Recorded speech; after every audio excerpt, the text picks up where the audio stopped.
alert.scr911.org. That will sign you up for Cruise Aware. If you go on the County of Santa Clara website or Santa Clara County Fire website, you can get to it either way. You can sign up for Alert SCC. You are close enough to the county line. I encourage everyone here to sign up for both. Fire doesn't care about jurisdictional boundaries. Fire doesn't care about regulatory procedures or fire hazard severity zones or SRA, LRA, FRA. Fire does what it does. And sometimes, although I hate to say it, we will do the best we can. Sometimes we need everybody to get out of the way so that we can do the best work we can and fight the good fight. So I would sign up for both of those services. I'm going to change over to my presentation now, so I apologize. It's going to be a second while I do that.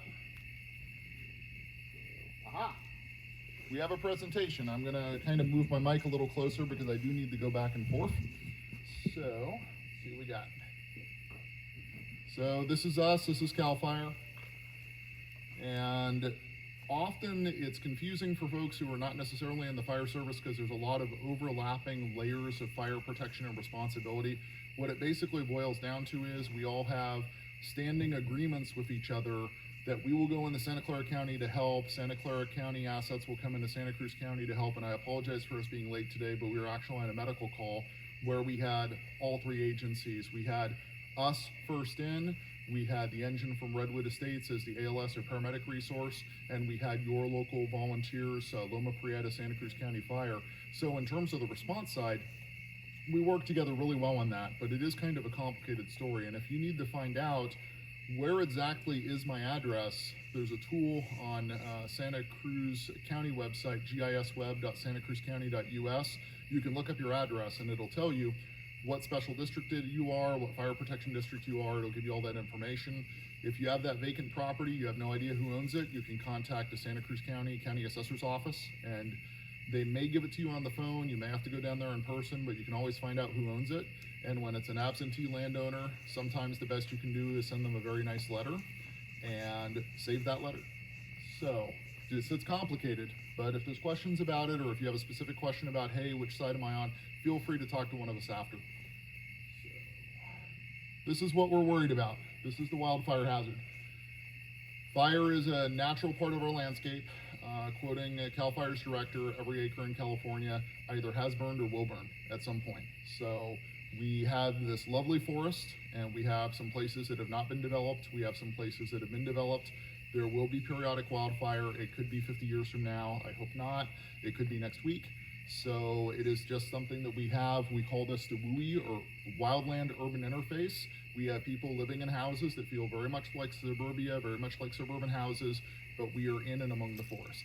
So that is kind of why we do our defensible space inspections, why we have these concerns about wildfire.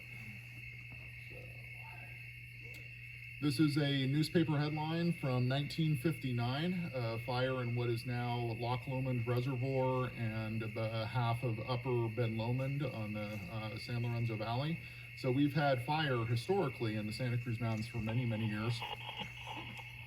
And this is a kind of a screenshot. If we look at that big ugly black area on the left, that was CZU Lightning Complex in 2020. But you notice there were two small fires within that footprint. So just because an area has burned once does not mean it can't burn again. On the right-hand side, you'll notice the top of the ridge here, we have the Lexington fire in 1985. There are multiple Loma fires, the Summit fire in 2008. On the right side of the ridge, the one that's not labeled is Austrian Gulch. And as you can see, fire is part of our story here.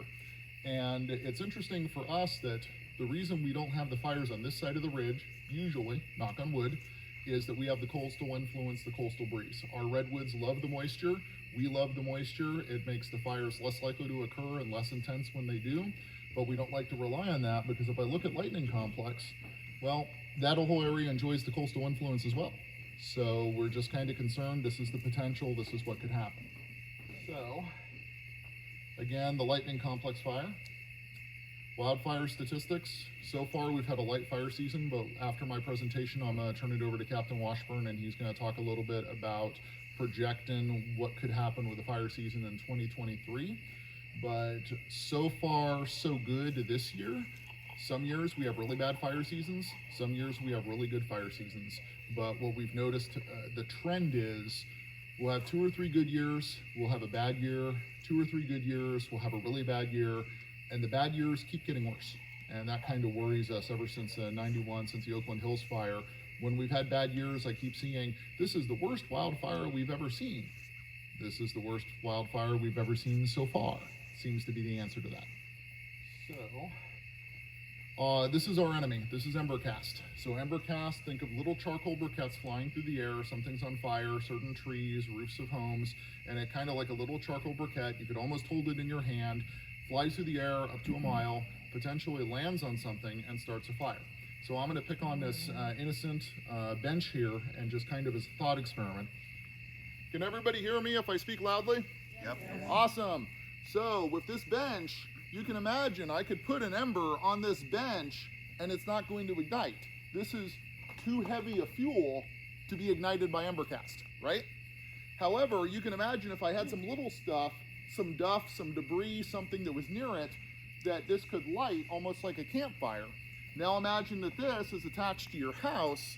That's the concern. So summarizing a very complicated subject, embers ignite little stuff ignites bigger stuff ignites structures. Does that make sense? Mm-hmm. All right, stepping back to the presentation. So we have a video here which may or may not play. If it doesn't, I have it.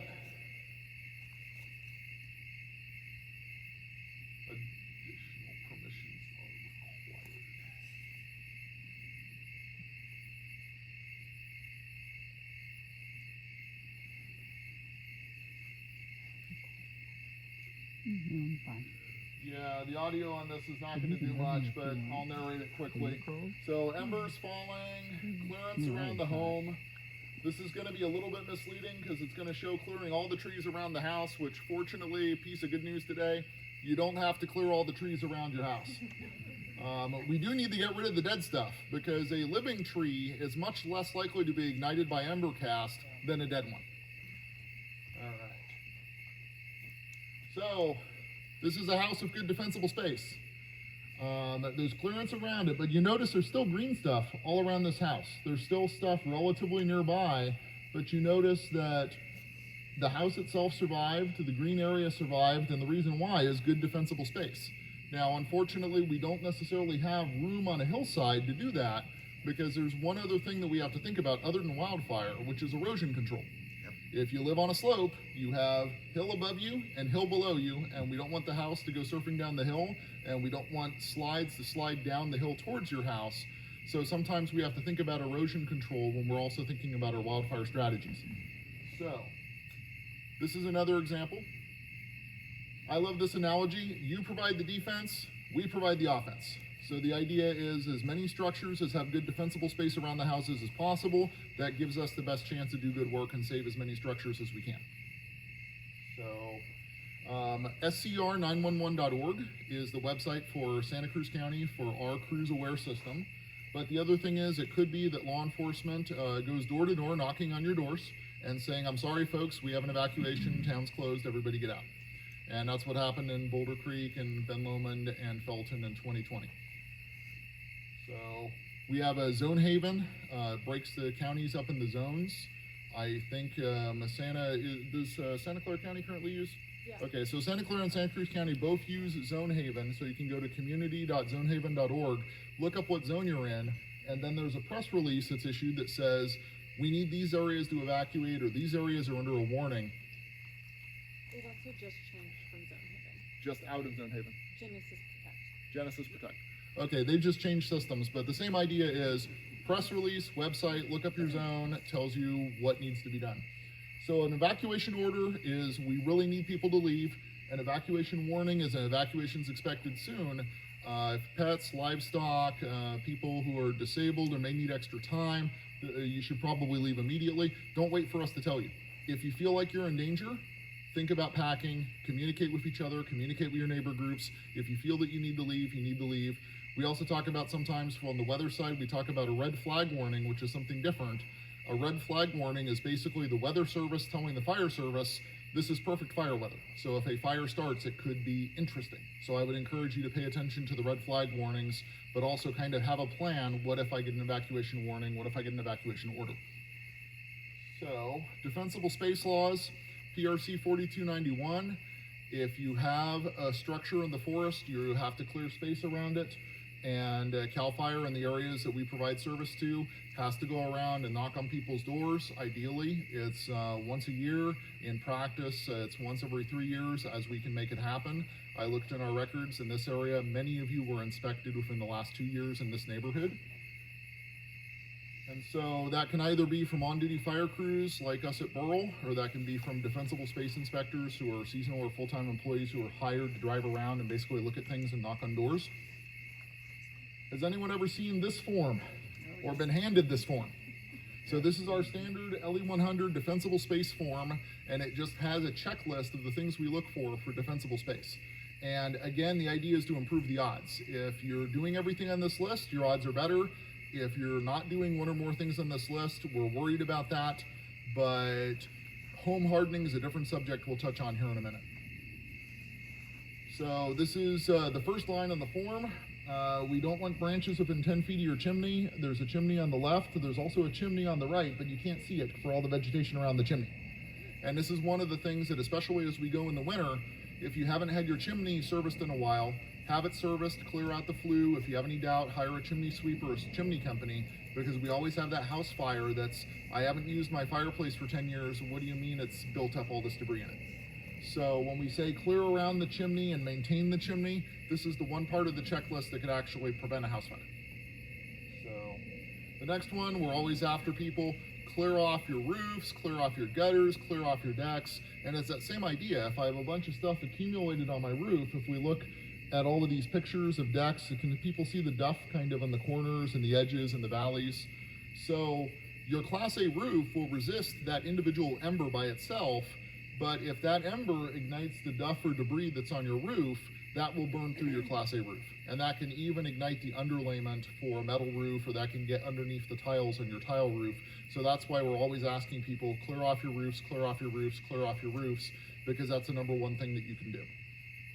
So the next one is, we talk about dead or dying stuff that's adjacent or overhanging. On the left is low risk, on the right is high risk. You can have an individual specimen of any particular plant. We like to pick on eucalyptus, we like to pick on juniper, there's several others. Any plant that grows living over dead we don't like. If it's trimmed or pruned or well watered or some distance from the house, it's okay. But if you put those things next to a house, little stuff ignites big stuff ignites house. So dead or dying within 30 feet, same concept. Remove or separate live flammable ground cover and shrubs, just as my partner with the County Fire talked about a vertical fuel ladder where things burn their way up into the canopy. We also think about a horizontal fuel ladder, and one of the fuel ladders that we actually worry about is fences. So in the new building codes for the town of Paradise, they say we don't want attached fences within 6 feet of a house if they're made of wood or another flammable material, because fire will burn along the fence line to the structure, and then it potentially ignite the structure. So if we look on the left here, the small shrubs on the left are relatively low risk. The ones on the right are higher risk, because that's enough heat energy to either ignite the siding or break a window. And my heart goes out to the gentleman earlier who was talking about wood siding, because I kind of like wood siding. Plywood actually will resist fire okay. If it's a better siding material, a denser, thicker siding material, your redwood siding, it's going to hold up a little better than that.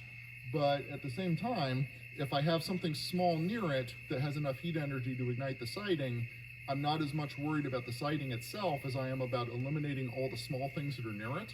That's why we talk about that zone 0, which I will get back to here in a moment. So, vegetation and items adjacent to or below combustible decks. Decks are one of the things that worry us, because decks are an example of something that is less fire resistant than your house.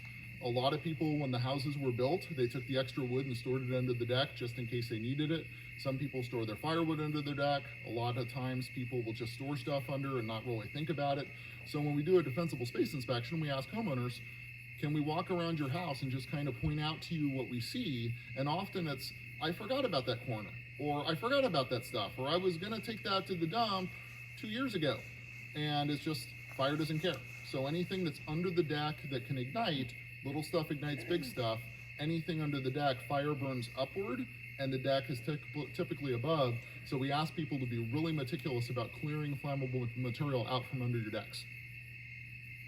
So the next one is the wood pile. How many people here burn wood for heat? Okay, and we're not going to stop burning wood for heat. The most important decision you can make on that is when you have your firewood delivered, or when you chop your firewood, am I going to put it next to the house where it's going to be nice and dry in the winter and be a fire hazard in the summer if I haven't used it all up? Or am I going to store it 30 feet or more away from the house? Because all that heat energy and all that firewood is enough to heat your home for a winter. If it all burns at the same time, it's an intense amount of heat too close to the structure. So we ask people to think about, and sometimes it takes a year or more to fix the firewood issue. Use the firewood closest to your house, use it up, come up with safe storage for your firewood that's more than 30 feet away or entirely inside an enclosure. And there's a number that we use, 1/8 of an inch. Ember cast, if it's screened, 1/8 of an inch or less, like your hardware cloth that you use for your screen doors or your vents or any openings in the perimeter of your house, or you're trying to protect a pile of wood, you want to keep it small, that 1/8 of an inch or smaller. That keeps the embers off the firewood, or keep the firewood at least 30 feet from the structure. So please don't cover with a flammable tarp. These blue tarps do in fact catch on fire pretty readily. There are fire retardant covers out there, but they're more like a welding blanket. They're pretty expensive. There are ways to deal with a wood situation, so if you have questions, feel free to ask. And this is also something that your community Firewise folks can work on and say, hey, as we do our surveys, is firewood an issue? Can we work with people on good firewood storage strategies? Because if we try to move the wood during a fire, I can tell you from doing it over the weekend at our station as we were moving our firewood around, it takes a lot of time to move a little bit of firewood. And often during a fire, the last thing that we have is time. So, mowing grass around the structure. Usually that's with the bigger properties in the wide open areas. We don't want a small, fast-moving grass fire to ignite something else. It ignites something else. It's that separation. We get in the vertical separation where most things burn 3 times their own height. So we ask people, say I've got 2-foot shrubs, I should probably clear 6 to 8 feet above those 2-foot shrubs. So I don't have to get rid of my trees, I don't have to get rid of my canopy, I can still enjoy living in the forest. I just need to create that vertical separation so that a fire does not get a chance on my property to climb. Another thing is, let's say I have trees over my house and the tree branches are resting on the roof. Well, it's not going to ignite the roof directly, but now the roof is almost serving as an ashtray. It's catching embers and feeding it to the branch where normally it would roll off the branch if the house hadn't been there. Now the tree catches, now it circles back to the eaves. But I've done a number of inspections of destroyed structures, unfortunately, where the trees are only singed on the sides facing the structure. What that tells me is that the trees were never a threat to the structure was a threat to the trees. Does that make sense to everybody? Yeah. All right. So, horizontal separation side by side. This is actually fairly difficult to do on a slope. Often on a slope, you limb up and you think about your separations on the ground, but the best time to take out a tree is when it's small.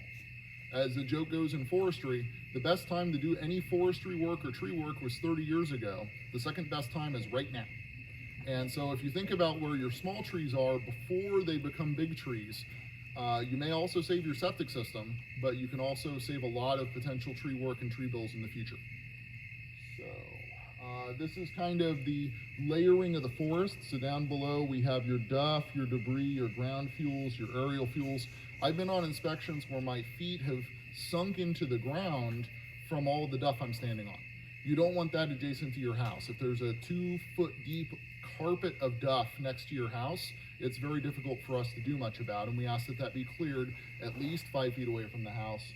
And our specification actually says at this part of the regulation 3 inches depth. Another part of the regulation says 6 inches depth. So keeping the duff away from the structure is really important for us. So logs and stumps, the concern is a rodden log or a rodden stump should be covered, because if an ember does ignite it, it kind of acts like a sparkler and casts embers all around it. So often with a rodden stump, I'll see people fill it with soil or put a plant in it or cover it with a paving stone or just something to keep embers out of that piece of wood that's close to the house. LPG and outbuilding clearances. Technically it's supposed to be 10 feet in all directions. What will really happen is that your larger propane tanks have a little pop-off valve on top. If the tank heats up during a fire, it will shoot a sheet of flame 8 to 12 feet above the tank. Also, if we don't know a tank is there, it's potentially a hazard to us. So we just encourage people, clear around your outbuildings, have your propane tank be visible. If you do choose to screen your propane tank, don't have it be lopsided. Don't have a lot of fuel on one side so that it heats unevenly. Just kind of have it even as best you can. So this is a really big thing for us, is reflective signage. So the green and white reflective signage. If you look on the left, you have a standard reflective sign, and then you have the green and white reflective sign. On the right, it's at night.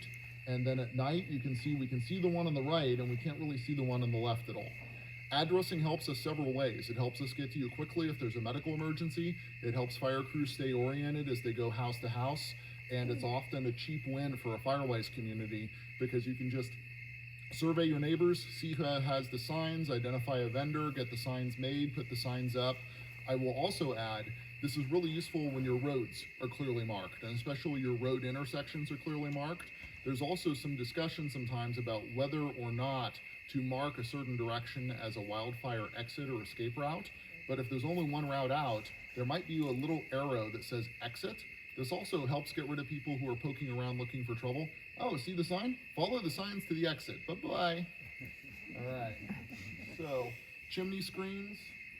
Zone 0. So this is the 0 foot to 5 foot immediately around your house. So I encourage all of you, when you go home, walk around the outside of your house when it's first light, shine a flashlight around, take a look, kind of think about what are the things that I have immediately adjacent to my house. Some things are totally okay. Having a big redwood tree trunk right next to my house is totally okay, because ember cast is not going to ignite that big tree trunk. Potted plants that are in a fire, like a clay pot, perfectly great in 0 to 5. Obviously, your non-flammable materials, your gravel, things like that. Now, woody plants, not so good. If the pot itself is combustible, not so good. Things like lawn furniture, kind of, you might have a plan to move it in an emergency, but you want to kind of sanitize that 0 to 5 zone around the edges of the house. And we'll get a little bit more into that when we get into the checklist. So home hardening is where defensible space leaves off, and I apologize. The next video I'm about to show you, I know the audio is not going to be something that we can hear, but I'm going to kind of speed narrate it for you. And I really think this video is important, because one side of this house is a house that's built to post-2007 construction codes and building standards. The other side of the house is typical of many of the houses that we have in the Santa Cruz Mountains.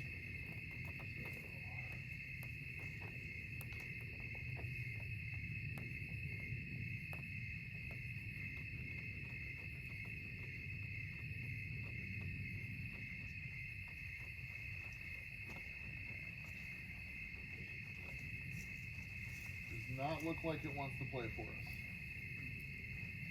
Let's try getting at it the other way here.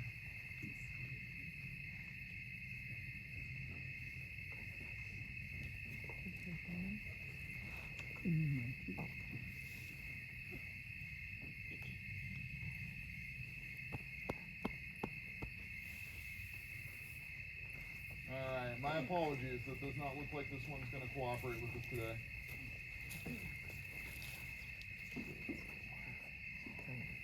The idea is that ember cast on one side could ignite your decks, could ignite your duff, could ignite your small plants. Oh, good. All right, so little ember generator. You've got that shingle siding, which is one level worse than wood siding. So here's the embers flying through the air in a wind tunnel in North Carolina. The representative from the insurance industry is kind of explaining the house on the left is not hardened, the house on the right is. And so we're going to expose them both to the same thing, very scientific, and see what happens. So we have embers that have landed on the small items, have landed on the deck, and are starting to ignite the structure.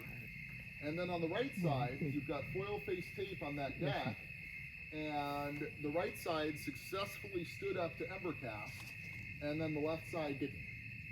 So the big benefit for a homeowner is taking a look at your decks, doing what you can to modify your decks and your deck systems to resist ember cast, keeping them clean, having nothing underneath. the spaces in between the individual deck boards. Where possible, have freestanding decks instead. And then they talk about the mulch and the non-combustible material. This is an inside view of the endangered structure, and that's just kind of, okay, so Embercast is igniting stuff on the outside of the house. So the more spacing you're able to create, the better. Then on the right side, same exposure to Embercast, same level of risk, but the modification to the deck and being surrounded with that rock in the 0 to 5 zone and having those little plants just spaced less than a foot further away actually made all the difference in the world in terms of that structure on the right. So I would just really encourage people to think about, as opportunity permits, look for those quick wins that can improve the resistance of your house. All right.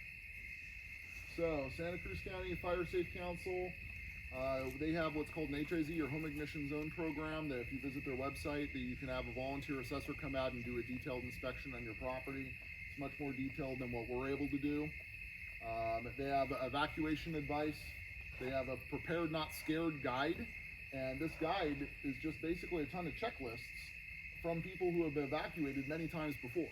So I would encourage you, this might be something that you could get credit towards Firewise by having your Firewise community distribute that to everybody and say, hey, here's your checklist. It's a 1 page of 8.5 by 14 legal size paper, but here's a checklist. Which of the things on this maybe you can think about doing?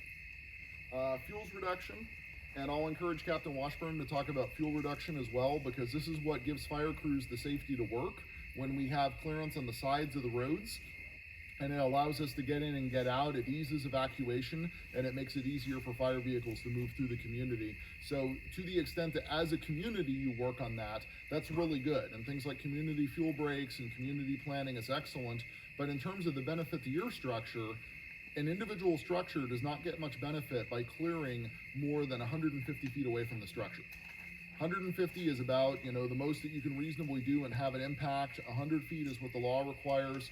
30 feet is what's really important. But in terms of saving your home, it's really that 0 to 5 that we're more focused on. It's the easiest to do, and it has the most benefit, the most bang for the buck. So we have some handouts that we've added on the table behind you. The Ready, Set, Go materials, homeowners checklists. If you have questions for us, we're happy to answer them. I'll briefly take questions now, and then we'll turn things over to Captain Washburn. So any questions from the group? And I apologize, that was an awful lot of material in a short period of time, but thank you for being patient with me. Is it available online? Yes, the website that we refer people to is readyforwildfire.org. Now that is a statewide website that's intended for pretty much everybody in CAL FIRE and Forest Service response areas. So readyforwildfire.org. The Santa Clara County and Santa Cruz County Fire Safe Council websites are also really good. And digging into this material, there's going to be a lot more. Obviously, NFPA.org's Firewise has information on that program if you want to get more information on it. But for our area, it's going to be primarily the readyforwildfire.org, the Santa Cruz County Fire Safe Council, and in terms of making sure you're signed up for the emergency notifications, scr911.org is your county's 911 center. Other questions? Okay, with that, I'm going to turn things over to Captain Washburn.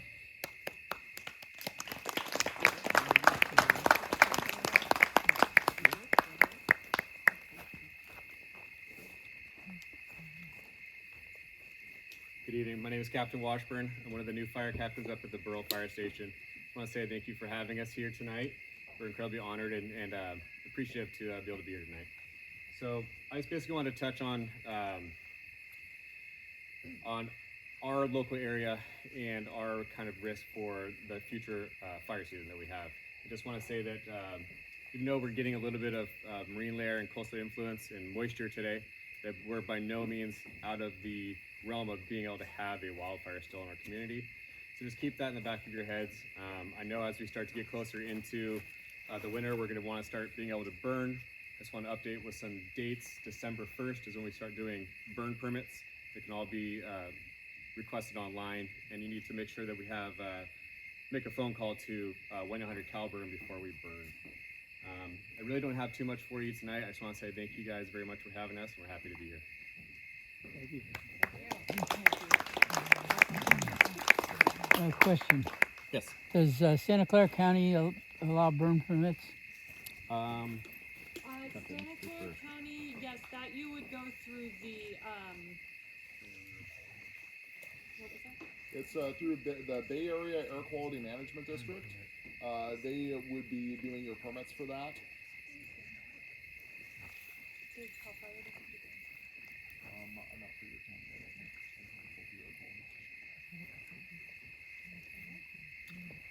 Great. Well, I do want to thank CAL FIRE and Santa Clara County Fire Department for supporting us in this effort. I do hope that everybody that came tonight, first of all, thank you for coming.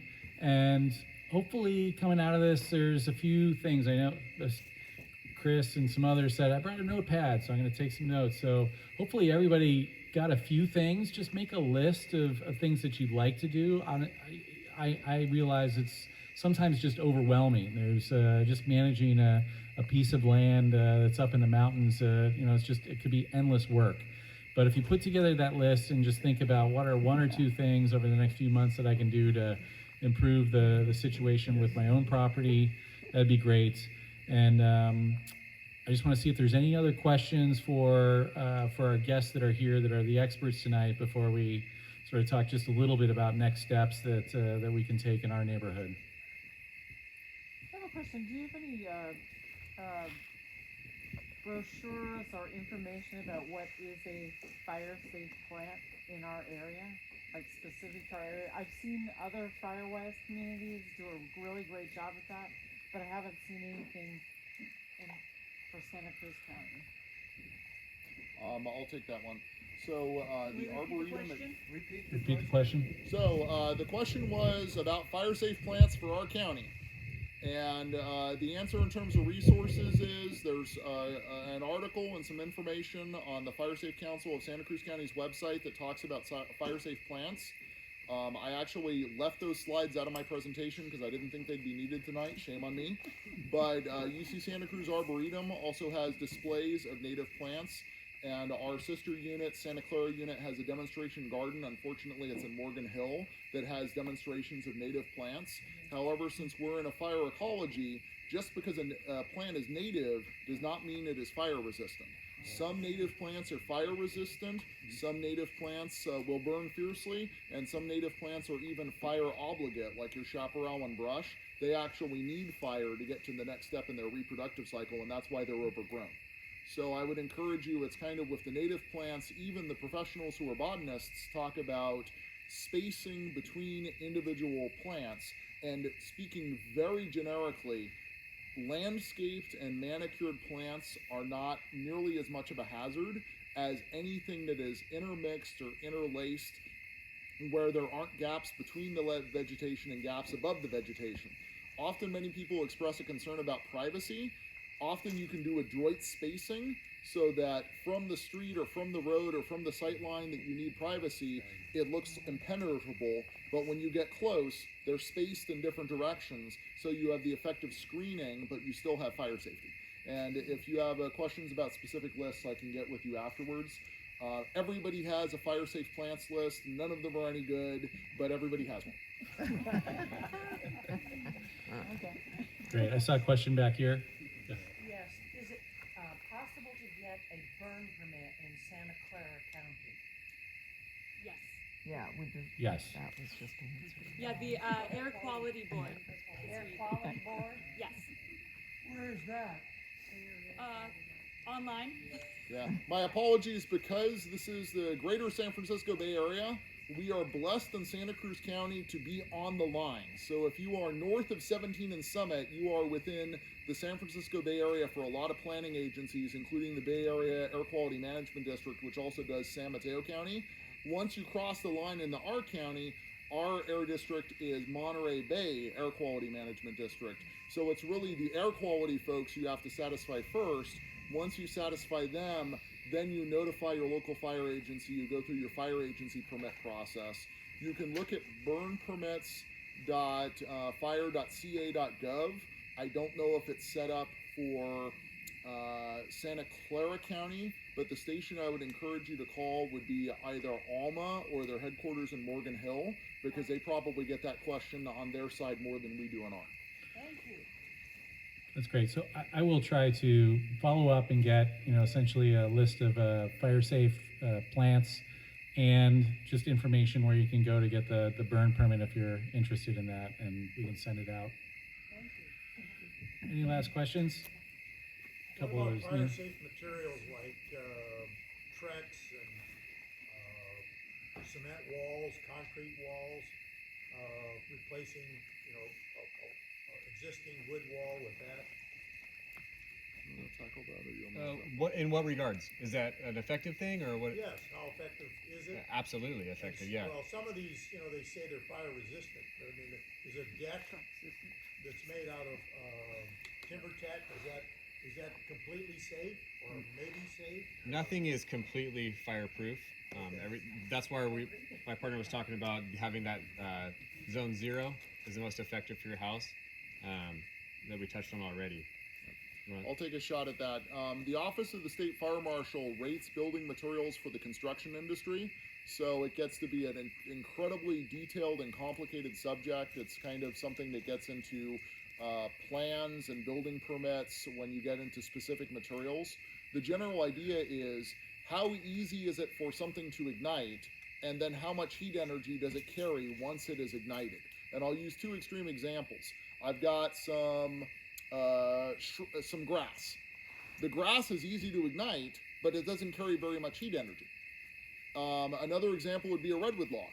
A redwood log is really hard to light, but once it lights, it burns pretty hot. So Trex and the composite decking, the decking is very resistant to ember cast, but if something else causes that decking to ignite, many of them are still petroleum-based products, they will burn fiercely once they do ignite, but they're less likely to ignite from embers. So it's kind of a crossing of two different things. For specific materials, I'd refer you to a construction contractor or the Office of the State Fire Marshal website. They actually rate all these materials. In general, the stucco, the concrete siding, really good stuff to have. The wood, depending on the rating and the material and the sheathing, okay. Other materials, not so good. How about solid log home? I love log homes, but you need to pay really careful attention to how well they were originally built, and the technical term is mudding. When they installed the mud and the crinks and crevices between the logs, sometimes they did a really good job, and sometimes they used flammable materials. I've even seen newspaper used as the No, we did it material in between. ourselves, it's really perfect. Yeah. Got it, good. Is there one more question back here, Chris, or, yeah? So it used to be around here, the power went out a lot every winter. Now the power goes out in the summer. We used to And the keep winter. gasoline around the Yeah. place all winter and get rid of the gasoline in the summer. Now we've got to be prepared for power outages in the summer as well. Where's the best place to store a couple 5-gallon cans of gas to minimize risk to any incoming firefighters, or are obviously away from the home, but are there any recommendations? Or is there any fireproof shelters? Or I mean, I've looked, I've found nothing. Okay, so in a commercial setting that is a regulated setting, like I'll use our fire station as an example, there is a metal flammable liquids cabinet that you will see in a regulated environment that's intended for that type of storage. They're usually several $100s. As a interim thing, which is not code approved but almost as good, a completely sealed metal file cabinet of the type that you can get relatively inexpensively is not a bad second best. The trade-off, and it is a trade-off, if I put it out in an accessory building, the worst that happens is the accessory building burns down, which is awkward, but if there's enough space around the accessory building, I'm not worried. If I put it in the house, if the house survives, it's great, but it's also a potential fire risk to the house, not only during wildfire, but during other things that can happen. And so many people choose to store that gasoline in their garage. I would kind of discourage that, but I also understand that some people that may be their only option. So it's definitely something to pay attention to. If you have a choice in your generators, I would suggest propane or diesel. If you need to work with gasoline, just realize that gasoline's pretty volatile stuff. So in the event of an approaching fire, should we set the gas cans out where they're visible somewhere? Or just leave them where they are sitting? And that's kind of one of the things that we do when we come in is look for those sort of things and remove them far away from the structure. So I wouldn't be too worried about, in the event of having to evacuate, moving it unless you had time. But that is how we would deal with that in the event that a fire front was And coming where would you remove it to? as far away from the structure as we can. Okay. Yep. To my neighbor's house. I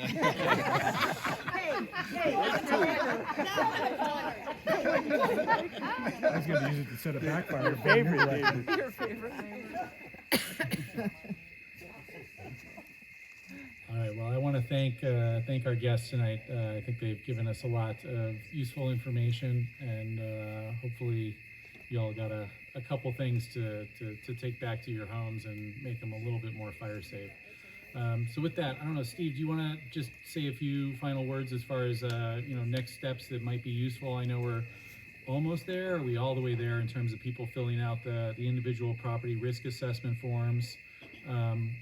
And two things that we have left is, one, I just want to implore to see if there's one or two folks that might be willing, I don't want to say interested, but willing to step up and take on a bit of a volunteer role, particularly if we could get anybody that's willing to work with us on identifying evacuation routes and trying to help make it a little bit easier for people to form pods with their neighbors so that people can self-organize and make sure that, if something were to happen, they know who their immediate neighbors are and they can check in and make sure that everybody's clear on the evacuation plans, and if there's kids or animals or anything else that might need a little additional support, that we can help our neighbors in that respect. And we can always use, a couple others joining us on the steering committee, thinking about ways to push the overall effort forward. And the other thing is, I do want to thank two of our neighbors, John Overstreet and Michael Hutchinson, who donated a few bottles of wine, some of which we're drinking tonight, but also we said we'd raffle off a few bottles of wine to folks that have completed that property risk assessment. So we'll try to figure that out as well. But any sort of final words, Steve, in terms of next steps that people could take? Well, I guess, like Mike said, we really, today we have 3 people on our steering committee, the Firewise thing. And then on the website, they call it a board, but it's really just a steering committee. And like you said, we really need somebody to be the driving force for our evacuation and safety planning, right? Because that's part of the whole effort is, when all else fails, we're going to have to evacuate during a wildfire situation, and we need somebody to kind of drive that effort. And so if anybody's interested or knows of anybody that would be a good fit for that, let us know, Mike or me, or just shoot it out to the Google group email. That's one thing. And then we also have a need for other committee members too. There's just 3 of us. Mike's doing the educational side. Lou is our data guy. He's the guy that crunches all this information that we collect. And then I'm the general Firewise contact. So, we could use help. Right? We only have 3 members right now. We could use at least a couple of more to drive certain areas of interest. As far as, like I said, after this meeting, after this event here, we're actually, within a week or so, we should be able to submit our application for Firewise recognition. And then we have to start working on, executing our plan, right? Making sure, okay, here's what we're going to do. And I don't want to get into the details of that right now, but, I think the CAL FIRE said it best. I mean, the way to focus on this is that first 5 feet, right? And we should probably put our first year's or 3-year plan focusing on that. And then, people can do everything they want to do all by themselves. They don't need us driving it. But we, as a community, we should emphasize in our 3-year plan to focus on that 5-year or that 5-foot zone 0, right? And so I think that's an important place to start, and then just work on the whole, fact that we're sitting in the middle of a forest, right? And we have a bunch of unmanaged land surrounding us. So that means we have to go out and figure out how to create buffer zones and defensible space between our properties and those lands. So that'll all be part of our plan, and we'll, the committee will be working on our 3-year plan, over the next week or so. And, we'll probably send it out to everybody to take a look at it and get input on, what other people think about it. And just do it as a community, and then get our Firewise recognition and keep working on this as time goes on. But it takes people, to do things. It's not a lot. I mean, I do a lot because